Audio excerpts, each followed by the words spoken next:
नमस्कार मित्रांनो, शुभ सकाळ. सकाळी उठल्यावर दररोज निमचा पालासा खावा.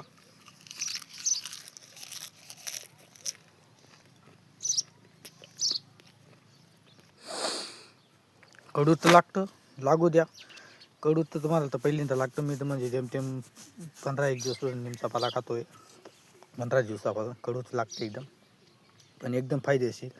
त्याचे मी तर तूप जर खाल्लं गावठी तर एकदम जेव्हा मला पंगर चालवतो मला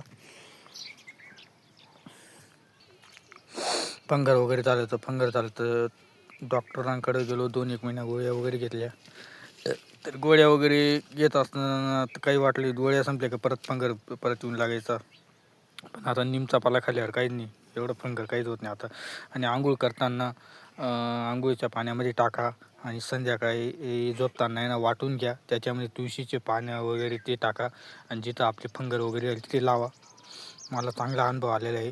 जेवढी कडू वस्तू खाल्ल्या ना त्या आपल्या शरीराला फायदेशीर असतात. निमचा पाला थंडपणा आणतो, रक्त शुद्धीकरणचं काम करतो आणि ते कोरपट वगैरे लावा. डायबिटीसवाल्यांना सगळ्यात चांगले आहे निमचा पाला. जसं आपण कारले खा डायबिटीसवाल्यांनी, आणि निमचा पाला पण खा आणि त्याचा रस करून जर पिला अतिउत्तम. कडू तर लागेल, पण जेवढ्या कडू वस्तू काय तेवढ्या शरीरासाठी चांगल्या आहेत. आणि तुम्ही जेवढं गोड खाणार तेवढं शरीराला हानिकारक आहे. जसं साखर वगैरे, जास्त साखर खाल्ली तर साखरमध्ये काय असतं आपल्याला आता माहिती आहे. पण तुम्ही कडू खा, प्रत्यक्ष चांगला अनुभव आहे. जेवढं कडू तर लागेलच, कारण की जे पण केलं तर आपल्याला कडू लागतं काही ना. कडू वस्तू खाल्ल्या तेवढ्या आपल्याला फायदेशीर आहे. कोरपट लावत चला आपल्या हातापायांना, एकदम फायदेशीर. तुमची स्कीम वगैरे काही नाही. मी जेव्हा जेमतेम म्हणजे महिनापासून साबण लावत नाही तोंडाला, तरी काही नाही, माझी स्किन तशीच आहे.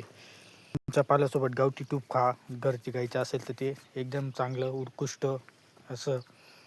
आपल्या हातापायांना गोमूत्र लावत चला, काही होणार नाही त्याच्या. मी एकदम आयुर्वेदिक आहे ते पण. घरच्या घरी उपाय करत जा. जय श्रीराम. नमस्कार.